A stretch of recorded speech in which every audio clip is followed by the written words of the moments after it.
Study crowned പുതിയൊരു വീഡിയോയിലേക്ക് ഏവർക്കും സ്വാഗതം. ഇന്നത്തെ ക്ലാസ്സിൽ LP-UP ഇൻ്റർവ്യൂവിന് വേണ്ടിയിട്ടുള്ള ക്ലാസ്സാണ് കേട്ടോ നമ്മൾ എടുക്കാൻ പോകുന്നത്. കഴിഞ്ഞ കുറേ ക്ലാസ്സുകളായിട്ട് LP-UP ഇൻ്റർവ്യൂവിന് വേണ്ടിയിട്ടുള്ള മെഗാ മാരത്തോൺ വീഡിയോസ് നമ്മൾ അപ്ലോഡ് ചെയ്ത് വരുന്നുണ്ട്. എല്ലാ ദിവസവും തന്നെ LP-UP ഇൻ്റർവ്യൂവിന് വേണ്ടിയിട്ട് 3 സെക്ഷനായിട്ട് ക്ലാസ് എടുക്കുന്നുണ്ട്. കറണ്ട് അഫേഴ്സ്, അക്കാഡമി പരമായിട്ടുള്ള ക്ലാസ്സുകൾ, അതുപോലെ ചോദിക്കാൻ സാധ്യതയുള്ള ചോദ്യങ്ങളുടെ അടിസ്ഥാനത്തിലുള്ള ക്ലാസ്സുകൾ കൃത്യമായിട്ട് നമ്മൾ LP-UP ഇൻ്റർവ്യൂവിനെ അപ്ഡേറ്റ് ചെയ്ത് പോകുന്നുണ്ട്. അപ്പോൾ ആദ്യമായിട്ട് ചാനൽ കാണുന്ന കൂട്ടുകാരുണ്ടെങ്കിൽ ഒന്ന് സബ്സ്ക്രൈബ് ചെയ്ത് സപ്പോർട്ട് ചെയ്യാൻ മറക്കരുത്. LP-UP ഇൻ്റർവ്യൂവിന് വേണ്ടി നമുക്കൊരു വാട്സപ്പ് ഗ്രൂപ്പുണ്ട്. ഗ്രൂപ്പിൻ്റെ ലിങ്ക് ഡിസ്ക്രിപ്ഷൻ ബോക്സിൽ കൊടുത്തിട്ടുണ്ട്. താല്പര്യമുള്ള എല്ലാവർക്കും ജോയിൻ ചെയ്യാവുന്നതാണ്. LP-UP ഇൻ്റർവ്യൂവിന് വേണ്ടി നമ്മൾ സമഗ്രമായൊരു ക്വസ്റ്റ്യൻ ബാങ്ക് സെറ്റ് തയ്യാറാക്കി എടുത്തേക്കുന്നുണ്ട്. ചോദിക്കാൻ സാധ്യതയുള്ള എല്ലാ കാര്യങ്ങളെയും ഉൾക്കൊള്ളിച്ചുകൊണ്ടാണ് ക്വസ്റ്റ്യൻ ബാങ്ക് സെറ്റ് തയ്യാറാക്കി എടുത്തേക്കുന്നത്. നിങ്ങൾക്ക് LP-UP ഇൻ്റർവ്യൂവിന് ആ ക്വസ്റ്റ്യൻ ബാങ്ക് ഒരുപാട് ഉപകാരപ്പെടുന്നതായിരിക്കും. LP-UP പരീക്ഷയ്ക്ക് നമ്മൾ ക്വസ്റ്റ്യൻ ബാങ്ക് സെറ്റ് തയ്യാറാക്കിയെടുത്തത് അതിന് ധാരാളം ചോദ്യങ്ങൾ ചോദിച്ചിട്ടുണ്ടായിരുന്നു. അപ്പോൾ നിങ്ങൾക്ക് ഈ ഒരു LP-UP ഇൻ്റർവ്യൂവിൻ്റെ ക്വസ്റ്റ്യൻ ബാങ്ക് നല്ല രീതിയിൽ ഉപയോഗപ്പെടുത്താവും. അത്ര ഡീറ്റെയിൽ ആയിട്ട് തന്നെ കറണ്ട് അഫയേഴ്സും അക്കാഡമി പരമായിട്ടുള്ള കാര്യങ്ങളും സൈക്കോളജി പരമായിട്ടുള്ള കാര്യങ്ങളും ഒക്കെ നമ്മൾ അതിനകത്ത് ഇൻക്ലൂഡ് ചെയ്തിട്ടുണ്ട്. അപ്പോൾ ആർക്കെങ്കിലും വേണമെങ്കിൽ സ്ക്രീൻ കാണുന്ന നമ്പറിലോ ഡിസ്ക്രിപ്ഷൻ ബോക്സിലുള്ള നമ്പറിലോ വാട്സപ്പ് ത്രൂ മെസ്സേജ് ചെയ്താൽ മതി. വാട്സപ്പിൽ LP-UP ഇൻ്റർവ്യൂ എന്ന് മെൻഷൻ ചെയ്ത് അയച്ചാൽ മതി കേട്ടോ. അപ്പോൾ LP-UP ഇൻ്റർവ്യൂവിന് വേണ്ടിയിട്ടുള്ള കറണ്ട് ഏറ്റവും ലേറ്റസ്റ്റ് ആയിട്ടുള്ള കറണ്ട് അഫയേഴ്സ് ചോദ്യങ്ങൾ ആണ് നമ്മളിന്ന് നോക്കാൻ പോകുന്നത്. അപ്പോൾ ഈ കഴിഞ്ഞ ദിവസങ്ങളിൽ ഉണ്ടായിട്ടുള്ള കറണ്ട് അഫയേഴ്സ് നമുക്ക് നോക്കാം. നിങ്ങൾക്കറിയാം, നമ്മുടെ പത്മഭൂഷൺ തുടങ്ങിയ അവാർഡുകളൊക്കെ പ്രഖ്യാപിച്ചു. അപ്പോൾ അത് ആർക്കൊക്കെയാണെന്നാണ് നമ്മൾ നോക്കാൻ പോകുന്നത്. MD വാസുദേവൻ നായരുടെ രാജ്യത്തിൻ്റെ ആദരം മരണാനന്തര ബഹുമതിയായി പത്മവിഭൂഷൺ ലഭിച്ചു. അപ്പോൾ മരണാനന്തര ബഹുമതിയായിട്ട് പത്മവിഭൂഷൺ ലഭിച്ച കേരളത്തിലുള്ള വ്യക്തിയാണ് ആര്? നമ്മുടെ MD വാസുദേവൻ നായർ. ഓർത്തിരിക്കണേ. ഇനി നമ്മുടെ അജിത്തിന് പത്മഭൂഷൺ. അജിത്തിന് എന്താണ്? പത്മഭൂഷണാണ് അജിത്തിന് ലഭിച്ചിട്ടുള്ളത്.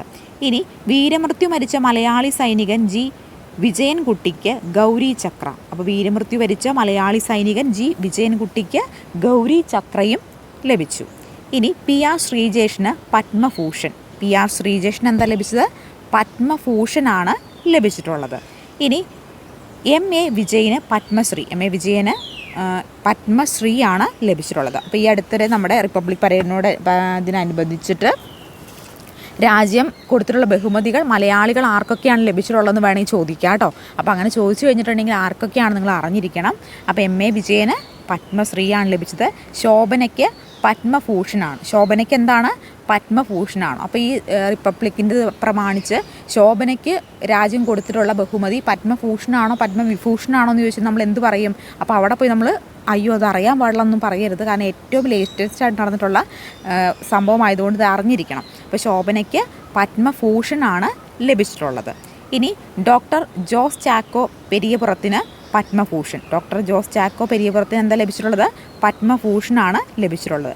ആർജിത് സിംഗിന് പത്മശ്രീ. ആർജിത് സിംഗിന് എന്താ ലഭിച്ചത്? പത്മശ്രീയാണ് ലഭിച്ചത്. അശ്വിന് പത്മശ്രീ. അശ്വിന് പത്മശ്രീയാണ് ലഭിച്ചിട്ടുള്ളത്. പത്മവിഭൂഷൺ പുരസ്കാരം L സുബ്രഹ്മണ്യം സംഗീതജ്ഞനാണ്. ഒസാമു സുസുക്കിക്ക് ജപ്പാൻ മരണാനന്തര ബഹുമതിയായിട്ടാണ് ഒസാമു സുസുക്കിക്ക് ഈ ഒരു പത്മവിഭൂഷൺ ലഭിച്ചിട്ടുള്ളത്. മരണാനന്തര ബഹുമതിയാണ് കേട്ടോ.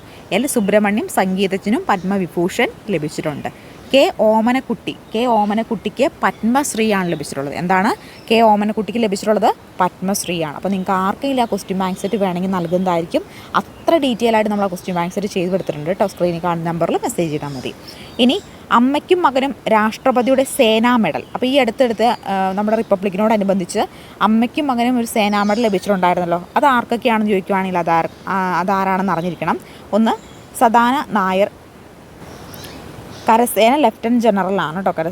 സദാന നായർ എന്താണ്? കരസേന ലെഫ്റ്റനൻറ്റ് ജനറലാണ്. തരുൺ നായർ വ്യോമസേന ഫ്ലൈറ്റ് ലെഫ്റ്റനൻ്റ് ആണെന്നും കൂടി ഓർത്തിരിക്കുക.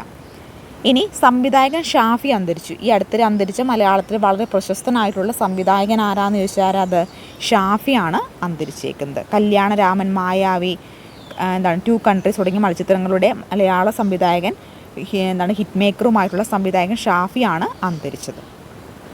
ഇനി ഉപഗ്രഹങ്ങളെ വേർപെടുത്താൻ ഒരുങ്ങി ISRO. ബഹിരാകാശത്ത് ഭൂമി ചുറ്റിക്കൊണ്ടിരിക്കുന്ന 2 ഉപഗ്രഹങ്ങളെ കൂട്ടിയോജിപ്പിച്ച് ചരിത്രം കുറിച്ച ISRO അവയെ വേർപെടുത്താൻ സാങ്കേതിക വൈദ്യം ഉറപ്പാക്കുന്ന നടപടികൾ ആരംഭിച്ചു. ഇനി രാജ്യം ഇന്ന് റിപ്പബ്ലിക് ദിനം ആഘോഷിക്കും. രാജ്യം 76ാം റിപ്പബ്ലിക് ദിനം ഞായറാഴ്ച ആഘോഷിക്കും. അപ്പോൾ ഓർക്കണേ, എത്രാമത്തെ റിപ്പബ്ലിക് ദിനമാണ് ഈ കഴിഞ്ഞ തവണ നമ്മൾ ആഘോഷിച്ചതെന്ന് ചോദിച്ചിട്ടുണ്ടെങ്കിൽ എത്രയാണ്? 76ാം റിപ്പബ്ലിക് ദിനമാണ്. ഏതാണ് 76ാം റിപ്പബ്ലിക് ദിനമാണെന്ന് ഓർക്കുക. ഇന്തോനേഷ്യൻ പ്രസിഡന്റ് പ്രബാവോ സുബിയാന്തോയാണ് മുഖ്യ അതിഥി. അപ്പോൾ ഏത് രാജ്യത്തിൻ്റെ പ്രസിഡൻ്റായിരുന്നു മുഖ്യ അതിഥി എന്ന് വെച്ചാൽ ഏതാണ്? ഇന്തോനേഷ്യയുടെയാണ് കേട്ടോ. ഇന്തോനേഷ്യയുടെയാണ്, മറക്കരുത്. പ്രബാവോ സുബിയാന്തോ ആണ് മുഖ്യ അതിഥിയായിട്ട് വന്നിട്ടുണ്ടായിരുന്നത്.